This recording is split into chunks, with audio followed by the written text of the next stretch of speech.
नेतृत्व करें।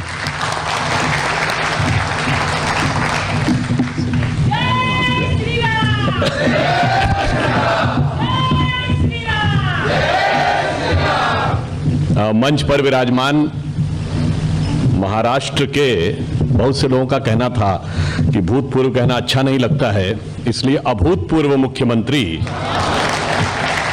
देवेंद्र फडणवीस जी। वैसे राजनीति के विषय में कहा जाता है राजनीति की गतियां अद्भुत और अभूतपूर्व, पता नहीं कब कौन भूतपूर्व कभी कौन भूतपूर्व। मुंबई भारतीय जनता पार्टी के अध्यक्ष लोढ़ा जी, केंद्रीय वित्त राज्य मंत्री भागवत कराड जी, भारत के हिम किरीट कश्मीर से आए हुए डॉक्टर निर्मल सिंह जी, पूर्व मंत्री और यहाँ के विधायक आशीष सेलार जी मेरे पुराने मित्र, और मनोज जोशी जी, मनोज मुंतशिर जी और हरीश भिमानी जी, जिनका श्रव्य अनुश्रवण तो बचपन से करता आया और आज दृष्टिगोचर होने का अवसर आज प्राप्त हुआ, और अमरजीत मिश्रा जी, जिनका बड़ा प्रबल आग्रह था कि हम यहाँ आए, और उनका भी मैं आभार व्यक्त करता हूं, और सभागार में उपस्थित सभी भ्रातृ भगिनी मित्रगण। आज हम अटल जी की इस जन्म जयंती के ऊपर हैं, तो मैं ये कहना चाहूंगा संक्षेप में ही, भारत की राजनीति में दो ही प्रधानमंत्री ऐसे हुए जिन्हें प्रधानमंत्री बनने से बरसों पहले जनता ने कहा कि यह प्रधानमंत्री होना चाहिए। जो प्रधानमंत्री बन के नेता नहीं हुए, नेता हो के प्रधानमंत्री बने। आज से केवल 7-8 साल पहले 2011, 12, 13 में आप किसी भी व्यक्ति से राह चलते पूछिए कि कौन प्रधानमंत्री होना चाहिए था, सब कहते थे श्री नरेंद्र मोदी। तो एक श्री नरेंद्र मोदी और एक आदरणीय अटल जी, और अटल जी तो इस मामले में भी अद्भुत हैं।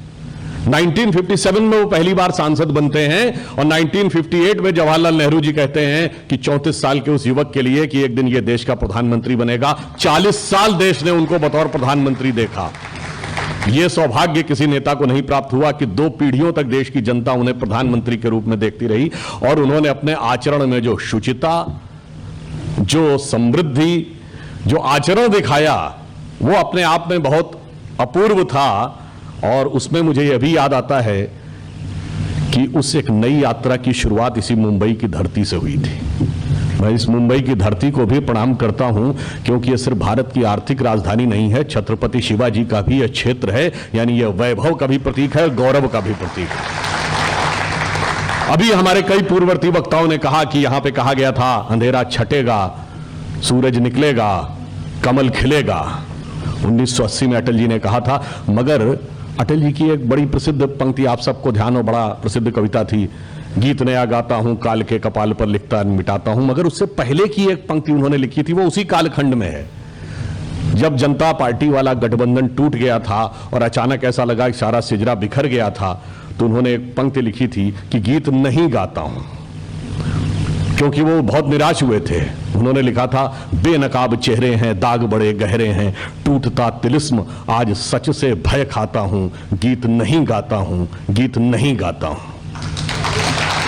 फिर एक नया संकल्प लेकर इसी मुंबई की धरती पर जब भारतीय जनता पार्टी बनी और उसका पहला अधिवेशन हुआ, तो उन्होंने असंभव से संभव करने का संकल्प लिया और उन्होंने लिखा, गीत नया गाता हूं। और उसको उन्होंने कहा कि टूटे हुए तारों से फूटे बासंती स्वर, टूटे हुए तारों से फूटे बासंती स्वर, पत्थर की छाती में उग आया नव अंकुर, प्राची में अरुणिमा की रेख देख पाता हूं, गीत नया गाता हूं, गीत नया गाता हूं। और वो जो अंकुर यहां मुंबई की धरती पे 1980 में उगाया था, वो आज मोदी जी के नेतृत्व में वट वृक्ष बन गया। वो जो प्राची में अरुणिमा की रेख गगन पर दिखी थी, वो आज इस गगन पर एक महाविहान बन गया। और आज जो भारत में परिवर्तन आया है, उसे ये कह सकते हैं कि अरुण गगन पर महाप्रगति का अब ये मंगल गान उठा, पर्वत करवट बदला अंगड़ाई ली, सोया हिंदुस्तान उठा।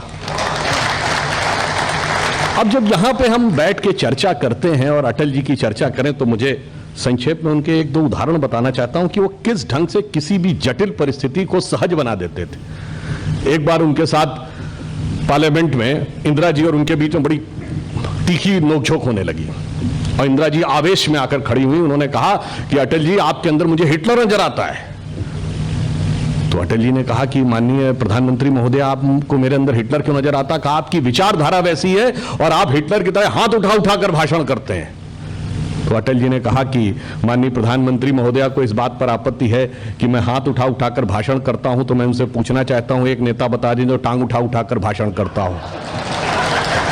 और अचानक सारा का सारा टकरार का वातावरण उसमें बदल गया। किसी बड़े गंभीर विषय को कैसे करते थे? आपको याद हो 2001 में अटल जी प्रधानमंत्री थे, परवेज मुशर्रफ आए थे, आगरा में समिट हुई, कोई निर्णय नहीं ले पाया। पार्लियामेंट में बहुत हंगामा, विपक्ष ने स्थगन प्रस्ताव लाया कि भाई ऐसा कैसे हुआ, क्यों बुलाया गया, क्या आवश्यकता थी, मिलने की क्या जरूरत थी परवेज मुशर्रफ से। अब अटल जी को बतौर प्रधानमंत्री जवाब देना था उस वार्ता की विफलता पर, यानी विदेश नीति संबंधित वार्ता की विफलता पर बतौर प्रधानमंत्री उन्हें बोलना था। तो उन्होंने क्या शुरू किया? जब मैं संघ का प्रचारक हुआ करता था और बस से दिल्ली आता था तो मेरठ से दिल्ली के बीच में मैं देखता था दीवालों पर लिखा रहता था, रिश्ते ही रिश्ते मिले या लिखें।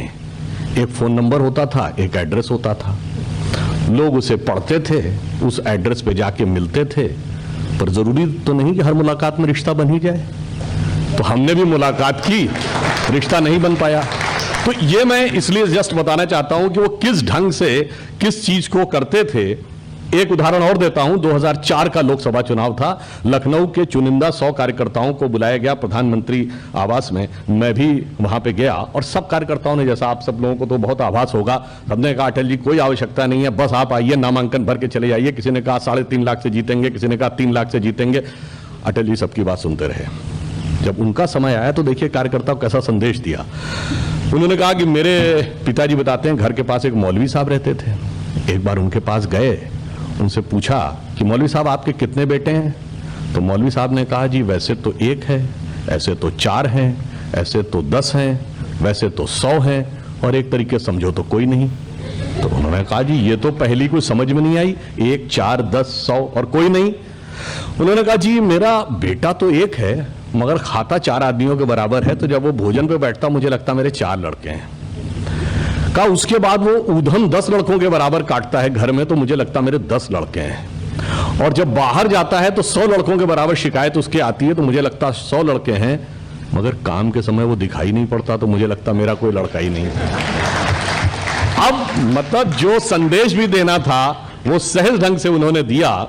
और अंत में मैं यह भी कहना चाहूंगा कि आज अभी बहुत अच्छी मनोज मुंतशिर जी ने हिंदू तन मन हिंदू जीवन कविता पढ़ी और इसको लेकर तो आज देश में बड़ा वितंडावाद चल रहा है, हिंदू क्या है, हिंदुत्व क्या है।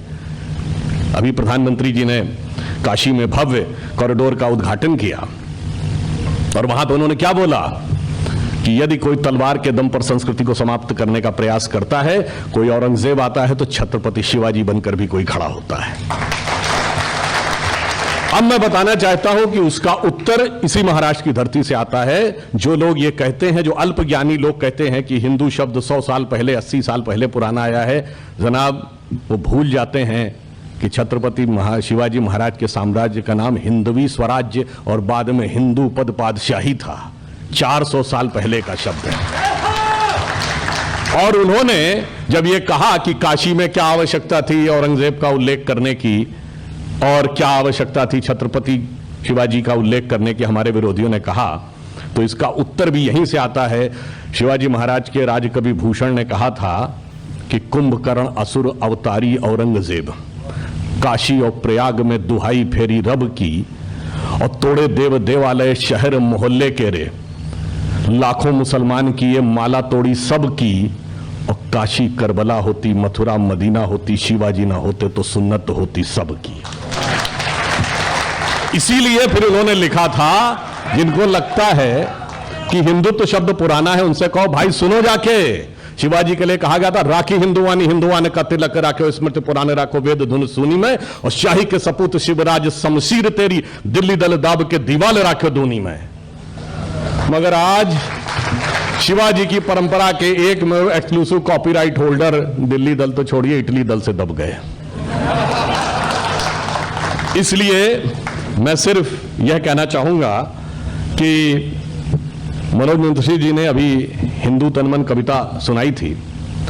मुझे बचपन से कविता याद है, 12वीं क्लास से, और उसका जो पहला छंद उन्होंने सुनाया था, लोगों को जिनको हिंदू तो समझ में नहीं आता, तो मैं वो पहला छंद रिपीट करके एक और छंद था जो शायद उन्होंने छोड़ दिया था, वह भी मैं बता देता हूं। दोनों में अब फिर कहने वालों को एनालिसिस करने दीजिएगा क्या हिंदू है क्या हिंदुत्व है। तो जो उन्होंने पहला कहा था कि मैं शंकर का वह क्रोधानल कर सकता जगती छार छार में डमरू की प्रलयंकर ध्वनि नचता जिसमें भीषण संहार रणचंडी की अतृप्त प्यास में दुर्गा का उन्मत्त हास मैं यम की प्रलयंकर पुकार जलते मरघट का धुआंधार फिर अंतरतम की ज्वाला से फिर अंतरतम की ज्वाला से जगती में आग लगा दूं मैं यदि धड़क उठे विप्लव लेकर जल थल अंबर जड़ चेतन तो कैसा विस्मय हिंदू तन मन हिंदू जीवन रग रग हिंदू मेरा परिचय। मगर वो सिर्फ इतना ही नहीं है, आगे है वो कैसे करेगा। उन्होंने कहा मैं अखिल विश्व का गुरु महान, जो आपने छोड़ दिया था, मैं अखिल विश्व का गुरु महान देता विद्या का अमरदान मैंने दिखलाया मुक्ति मार्ग मैंने सिखलाया ब्रह्म ज्ञान मेरे वेदों का ज्ञान अमर मेरे वेदों की ज्योति प्रखर मानव के मन का अंधकार क्या कभी सामने सका ठहर मेरे स्वरनभ में गहर गहर सागर के जल में छहर छहर इस कोने से उस कोने तक कर सकते जगती सौरभ में हिंदू तनमन हिंदू जीवन रग रग हिंदू मेरा परिचय। और वो अटल जी ने ऐसे नहीं कहा था। देखिए मोदी जी ने जब योग अंतर्राष्ट्रीय योग दिवस बनाया 173 देशों ने इस कोने से उस कोने तक कर सकते जगती सौरभ में एक संदेश दिया। और अंत में मैं कहता हूं महाराष्ट्र की धरती पे जो हुआ विचित्र हुआ पिछले कुछ चुनाव के बाद, तो अटल जी की वह पंक्ति मुझे याद आती है। क्या हुआ? भरी दोपहरी में अंधियारा सूरज परछाई से हारा भरी दोपहरी में अंधियारा सूरज परछाई से हारा अंतरतम का नेह निचोड़े बुझी हुई बाती सुलगाएं आओ फिर से दिया जलाएं। मगर आगे होना क्या है चिंता मत करिए, मैं देवेंद्र जी से भी कह रहा हूं, बस हम लोगों को राशीष जी ध्यान रखिए, लोढ़ा जी ध्यान रखिए, आहुति बाकी यज्ञ अधूरा। अटल जी की उसी कविता के आगे की लाइन है, आहुति बाकी यज्ञ अधूरा अपनों के विघ्नों ने घेरा। कोई बात नहीं, विघ्न आने दीजिए, अंतिम जय का अस्त्र बनाने नव दधीच हड्डियां गलाएं आओ फिर से दिया जलाएं। धन्यवाद।